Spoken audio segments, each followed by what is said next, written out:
Vincent Duclerc a expliqué ça en disant, par rapport à ces conflits, l'idée qui va germer petit à petit, c'est d'intervenir pour ne plus avoir à intervenir.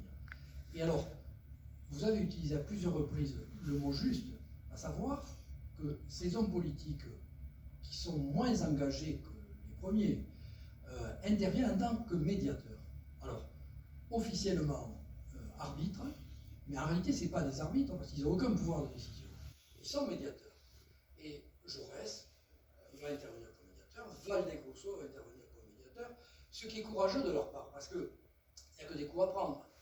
En réalité, la victoire n'est jamais totale, et donc à l'arrivée, au bout d'une médiation, les patrons ne sont pas contents, les ouvriers, pas trop non plus. Malgré tout, ces hauts personnages politiques-là vont s'impliquer dans les conflits sociaux avec cette idée qu'il faut discuter quand il y a un conflit. Voilà, c'est bien la position de Jaurès dès le départ d'ailleurs. Et il va y avoir un support juridique à ce type d'intervention, une loi qui est très en avance en France sur tout ce qui se fait en Europe à ce moment-là. C'est une loi du 5 décembre 1892 sur officiellement l'arbitrage et la conciliation, mais en réalité, je dis bien, c'est de la médiation. C'est-à-dire que ces gens interviennent sous l'œil de l'opinion publique pour faire des recommandations à l'arrivée, mais sans aucun pouvoir de décision.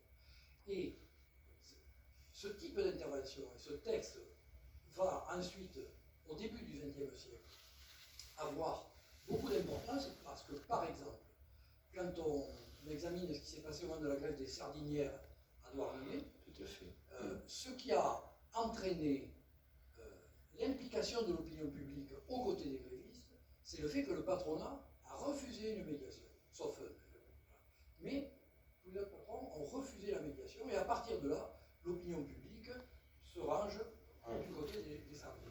Donc là, c'est très intéressant, dans la période que vous étudiez, de voir cette Troisième République très hétérogène de son politique, certains qui vont s'engager, et d'autres qui sentent bien qu'il faut trouver une solution pour ne pas rester sur la répression et la violence. Voilà. Donc merci encore d'avoir abordé ces sujets. Alors, juste quelques remarques. Vous parlez de fragilité, j'y reviens à 3 reprises dans le livre. Je commence 3 chapitres justement. Est-ce le fait d'une république fragile? Il y a les médiations sur l'affaire de Decazeville ont été faites pour l'essentiel par quelques députés qui se sont cassés les dents. Voilà. Et Léon Sey a été d'une arrogance. Voilà. Il ne voulait céder en rien. Et, la loi de 92, c'est 6 ans plus tard. Aussi. Donc moi j'ai veillé à m'arrêter vraiment à la fin de la grève et d'éviter de savoir ce qui s'était passé trop après. Par exemple, moi, le cas Jaurès, je savais, j'ai ignoré complètement l'homme glorieux que l'on connaît, l'homme de Carmaux, l'homme de la paix, etc. Parce qu'à ce moment-là, vraiment, il est très, très mesuré, mais il a déjà une conviction très tranchée. Voilà. Et ce que je voulais dire aussi en rebond, c'est que c'est très complexe à ce moment-là quand même, parce qu'il y a eu d'énormes avancées, notamment la liberté de la presse, le droit de se concerter, Monseigneur est trop bon. C'est pareil, donc on a le droit de se concerter, mais on n'a pas le droit d'entraver le travail. Et ça, c'est énorme, c'est-à-dire que la plupart des ouvriers qui vont se retrouver au Jonson pendant la grève de Decazeville, c'est qu'ils vont empêcher d'autres de travailler. Donc on a le droit de faire grève, mais on n'a pas le droit de mobiliser l'outil de travail, en tout cas, voilà. Et donc, voilà. Et c'est ce qui va justifier aussi l'arrestation des journalistes du Quercy et Roche, qui au matin, dépotrominés, vont voir arriver l'armée à leur hôtel, et enchaînés, mais comme dans les films, derrière le convoi, vont être conduits à Villefranche pour être jugés en comparution immédiate, pour entrave à la liberté du travail. Donc on sait de quel côté on est à ce moment-là. Effectivement, on est dans une... Voilà. Et sans aucune indulgence, parce qu'ils vont faire plusieurs mois de prison. Hein. On n'imagine pas aujourd'hui un truc comme ça. C'est dingue. Voilà. Et voilà, juste pour compléter ce que vous avez dit, mais oui, de toute façon, c'est là où c'est une république passionnante, parce que voilà, chaque année, il se passe un truc, puis ça valse, hein, les ministres. Il y a Charles de Freycinet, il est 3 fois président du Conseil, Grévy, je crois qu'il est 2 fois président. Hein. Il y a des permanences. Pareil, Freycinet est plusieurs fois ministre ministre des Affaires étrangères. Voilà, bon, il y a des occupations de poste ponctuellement, comme Boulanger, ministre de la Guerre, jusqu'à son suicide. Mais voilà, il y a comme ça une grande, voilà, une grande fragilité, oui. Parce qu'ils sont forts encore en face. Hein. Ils y croient, hein, au grand retour, hein, des royalistes, tout ça, hein, ça frotte, hein. Ils y croient. Hein. Okay. Est-ce qu'il y a d'autres questions? Oui.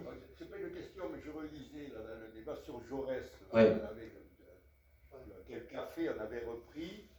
Il y a Jaurès, bien sûr, c'est aussi, ça va être son évolution, parce qu'il ne va pas soutenir, il ne va pas appeler aux violences ouvrières, hein, dans les bien sûr, on le sait, mais Clémenceau, en 1906, dans plusieurs moments, va le provoquer sur ça. Alors, M. Jaurès, il y a le château de Fresselville, l'un des patrons, en 1906, qui a brûlé, qui a été mis à feu par une grève ouvrière. Et Clémenceau va lui dire alors, ça ne vous frappe pas, cette violence ouvrière. Et Jaurès, alors je prends quelques phrases, on le retrouve bien sur Internet, là. Le propre de l'action ouvrière dans ce conflit, lorsqu'elle s'exagère, lorsqu'elle s'exaspère, c'est de procéder en effet par la brutalité visible, saisissable des actes. Ah, le patronat n'a pas besoin, lui, pour exercer une action violente de gestes désordonnés, de paroles tumultueuses. Quelques hommes se rassemblent à huis clos dans la sécurité, dans l'intimité d'un conseil d'administration, et à quelques-uns, sans violence, sans gestes désordonnés, sans éclat de voix, comme des diplomates causant autour du tapis vert, ils décident que le salaire raisonnable sera refusé aux ouvriers. Ils décident que les ouvriers qui continueront la lutte seront exclus, seront chassés, seront désignés par des marques imperceptibles mais connues de tous les autres patrons à l'universel vindicte patronal. Cela ne fait pas de bruit. C'est le travail meurtrier de la machine qui, dans son engrenage, dans ses laminoirs, dans ses courroies, a pris l'homme palpitant et criant. La machine ne graisse même pas. C'est un silence qui crève le droit. Il va régulièrement intervenir pour dire, c'est sûr, je ne la soutiens pas, il faut comprendre cette violence ouvrière, elle répond à une violence patronale qu'elle ne fait pas de bruit. Mais je veux dire, c'était important ce texte Jaurès, on l'avait lu, relu, revu à un café pour comprendre. C'est aussi Jaurès dans son évolution. C'est bien de terminer sur Voilà, sur Jaurès. Je te propose, Pascal, qu'on arrête là. Allez, comme vous voulez. On le remercie beaucoup, Pascal de ça. Merci à vous. Je voudrais juste vous faire une annonce que vous aurez fait, Rémi. C'est que pensez à l'Assemblée Générale. Oui. Elle aura lieu ici, le 9 janvier.